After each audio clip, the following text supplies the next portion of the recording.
back, young guys, old guys, young cats, all of us. We're going to be segueing into the entertainment field here. So back in the 1990s, there was a boxer by the name of Prince Naseem Hamed.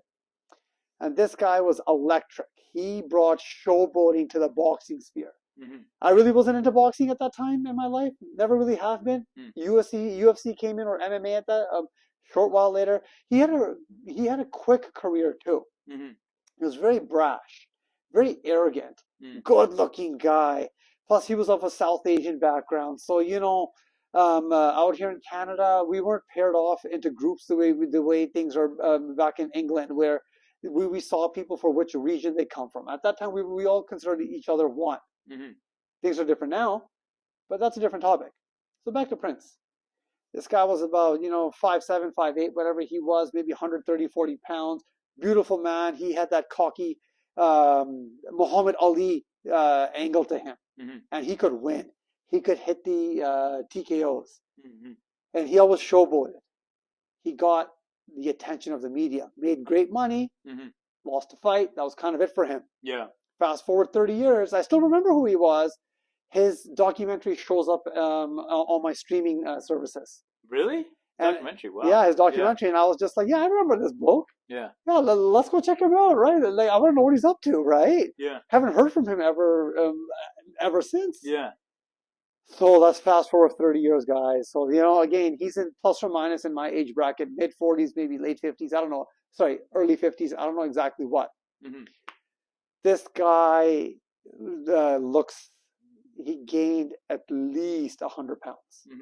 He's George Richards, big and tall. I don't know what they have in the rest of the world, but here in Canada, it's George Richards, big and tall. Yeah. And this guy's fat, obese fat. Wait, Prince Naseem is obese now? He looked like me from back in my 20s. He was fit. He was lean. He was a money-making machine. This beautiful man. And made the money, obviously, and now he has no reason to work hard.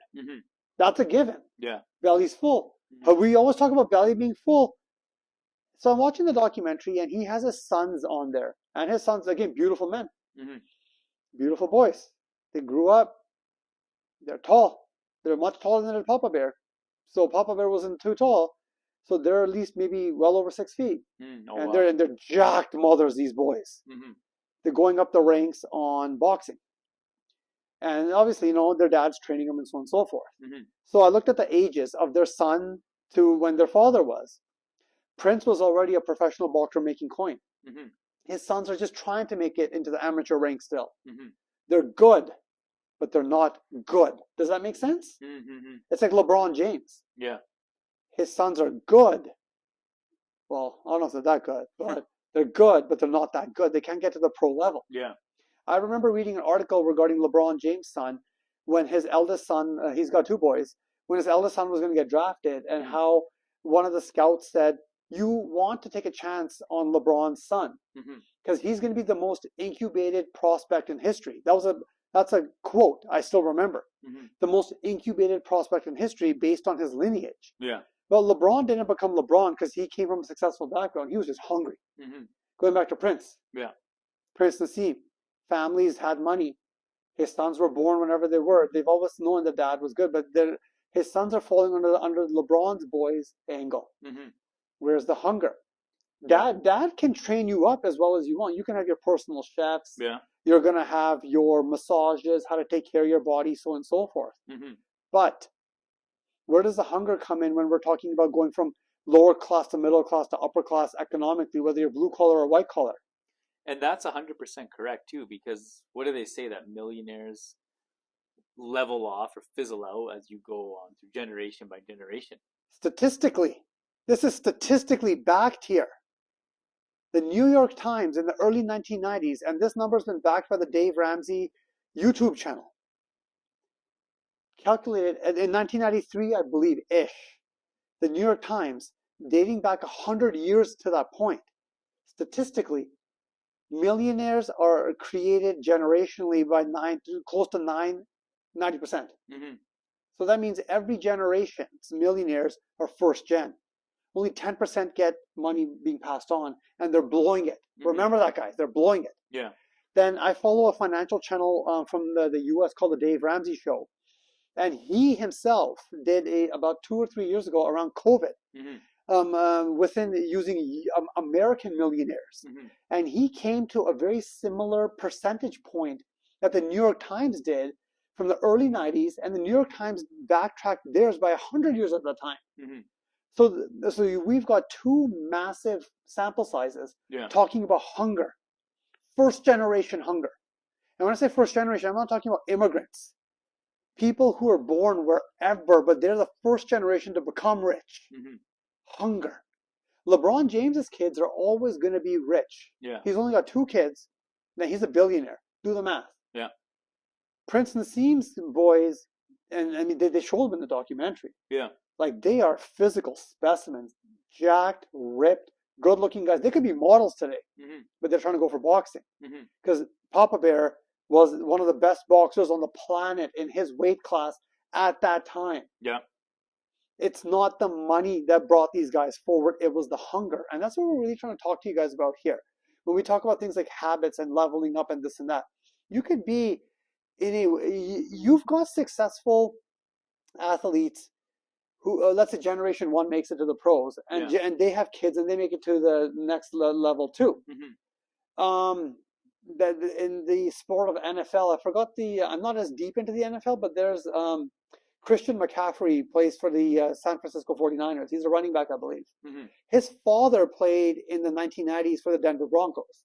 It's very rare to see. And Christian, his father was a star in his own right, but his son really excelled. More than his father, at least statistically, from what I understand.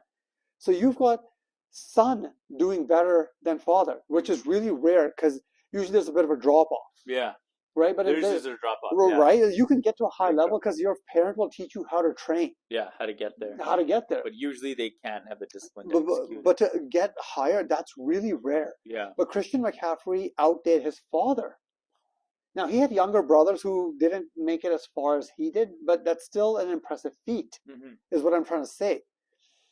The topic comes down to hunger and the will to win and the desire. And we can even take one more example before I stop going to examples here is Habib.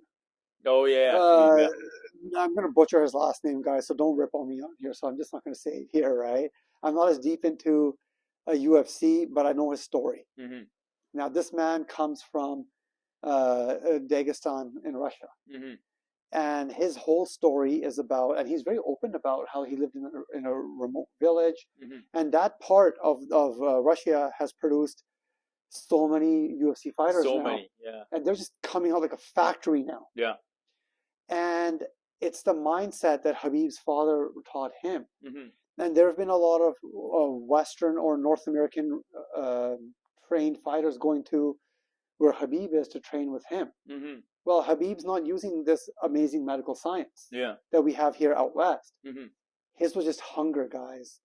And that's what we're always trying to talk to you guys about here, is when we're talking about leveling up, how to get to those next break points. My hunger is to get to 1 calendar year from now to be a 225 bench. I'm averaging an increase of 10 pounds per month right now. It's doable. I'm a year out, though. Got to prove it, though. Now I'm putting it on video, which we're going to put up online. Got to prove it to you guys. But we're getting there. But when I was younger, I didn't have that hunger. That hunger, it clicked in my head at one point. Better late than never. But it clicked. I always had those good habits. But what we're trying to say here is, guys, when we talk about having functional habits, wanting to level up, you come from a home where you have a full belly.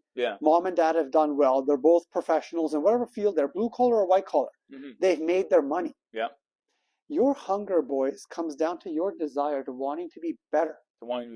How bad do you guys want it? How bad do you, because no matter the clothing your family will provide for you, the material items they'll provide for you, you didn't provide it for you. And when you deal with someone who provided for themselves, you feel that hole here. Something's missing. That's an innate survival skill. That's where hunger leads you. Because that's going to go into your relationships with your significant other, when you have children, because you know you never did it. A different man gets created when you've done it. compared to when you've just had it given to you. That's all I got to say for now, boys. Please like, comment, subscribe. Helps the algorithm. Peace.